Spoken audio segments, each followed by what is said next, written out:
然后我们现在用这个重量只有660克的烤肉架，然后再来烤牛排。然后我现在把它组合起来，这3只脚跟这个缺口对缺口，这个顺序都没有什么关系的，组合起来就好了。然后这个装炭灰的。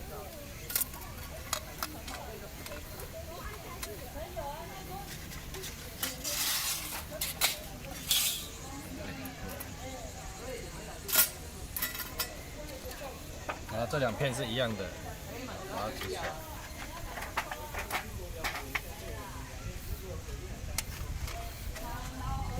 然后这有4个洞，4个洞，对准这个4个卡插销，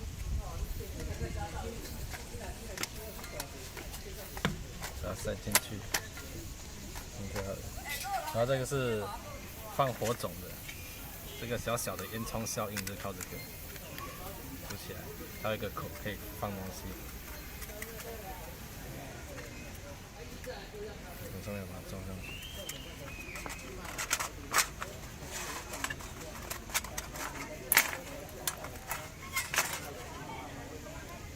然后这个是炭网。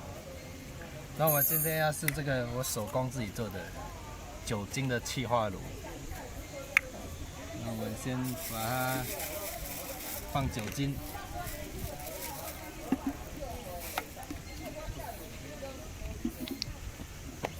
好，大概倒到7分满好了。7分满，然后放进去。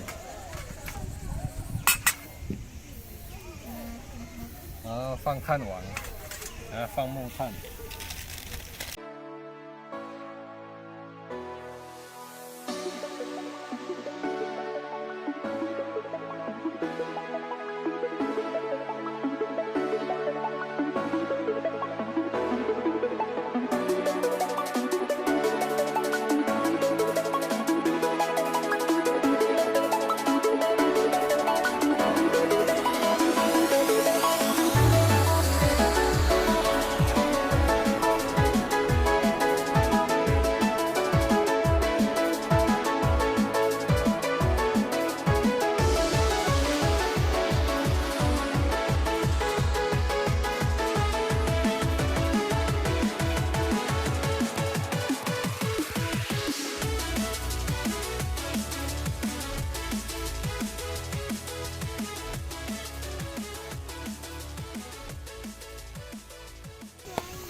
底下都不会热，都不会烫，连温温的感觉都没有，因为在距离开口大概有13公分，距离木炭到底下有13公分，而这个距离地板有5公分，所以底下其实连温温的感觉都没有。